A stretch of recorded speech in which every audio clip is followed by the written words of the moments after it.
ঈদের আগে ব্যস্ত থাকেন গান তৈরি করা নিয়ে। একটি গানকে পরিশীলিত করে তুলতে পরিশ্রম করে যেতে হয় ঈদের আগদিন পর্যন্ত। ঈদের দিন পুরো বিশ্রাম, বন্ধু বান্ধব এবং আড্ডা।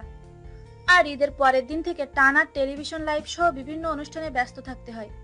এই যে বিশেষ একটি উৎসবও আমি ব্যস্ত থেকে যাচ্ছি, কাজ করছি, আমার স্ত্রী বাচ্চাকে তেমন একটা সময় দিতে পারছি না।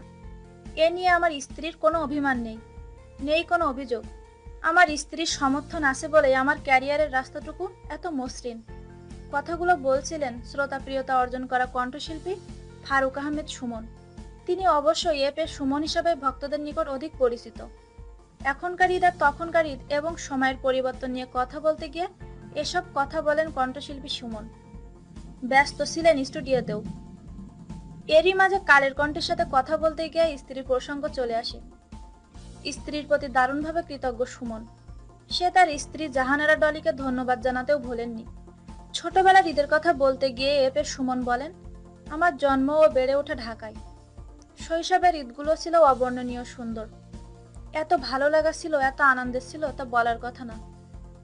তখন মনে হতো ঈদ কেন একটা দিন হয়, ঈদ দীর্ঘদিন কেন হয় না, ঈদ অনেক লম্বা কেন হয় না।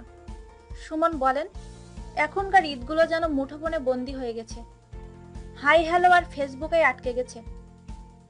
বন্ধু বান্ধবদের সাথে আড্ডা হয়, তারপরও সবাই মোবাইল নিয়ে ব্যস্ত। ঈদের মধ্যেও শত ব্যস্ততা সকলের, আর মনে হয় এখনকার সবকিছু পানসে। আমাদের এই ভিডিওটি যদি আপনাদের ভালো লেগে থাকে তাহলে প্লিজ সাবস্ক্রাইব করুন, লাইক, কমেন্ট এবং শেয়ার করতে ভুলবেন না।